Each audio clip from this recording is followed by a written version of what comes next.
आप तो जानते ही हैं कि कोरोना वायरस और लॉकडाउन की वजह से माइक्रो फाइनेंस से जुड़े कई ग्राहकों की आय पर बुरा असर पड़ा है और उन्हें अपनी किश्त समय से भरने में दिक्कत आ रही है। इस स्थिति को समझते हुए कई लोन कंपनियां अपने ऐसे ग्राहकों को मॉरिटोरियम का विकल्प दे रही हैं। चलिए समझते हैं कि मॉरिटोरियम क्या होता है, किसे मिलता है और कैसे लिया जाता है। मॉरिटोरियम का मतलब है लोन की किश्त को कुछ समय के लिए रोकना। मान लीजिए आपका लोन इस साल जून में खत्म हो रहा था।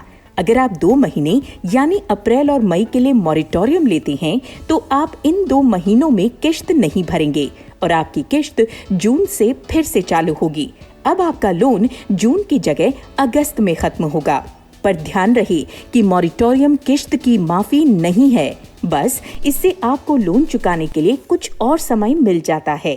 मॉरिटोरियम का समय समाप्त होने के बाद आपको सभी किश्तें पहले की तरह ही चुकानी होंगी और मॉरिटोरियम के समय का ब्याज भी देना होगा।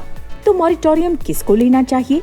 अगर आपके पास आने वाले 1-2 महीने के खर्चे के लिए पैसा है और आप किश्त भी भर सकते हैं तो आपको मॉरिटोरियम नहीं लेना चाहिए, क्योंकि आपको फिजूल में ही मॉरिटोरियम के समय का ब्याज देना पड़ जाएगा।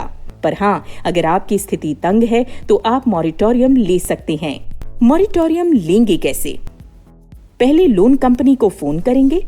अगर लोन कंपनी आपके मॉरिटोरियम को मंजूर कर देती है तो फिर लोन कंपनी के भुगतान की नई तारीख, लोन की अवधि, किश्त की रकम, मॉरिटोरियम का ब्याज आदि के बारे में बताएगी। मॉरिटोरियम खत्म होने के बाद कंपनी के नए नियमों के हिसाब से आपको किश्त का भुगतान करना होगा।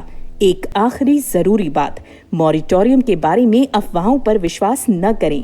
अगर कोई भी जानकारी चाहिए तो सीधे लोन कार्ड पर दिए गए नंबर पर बात करें।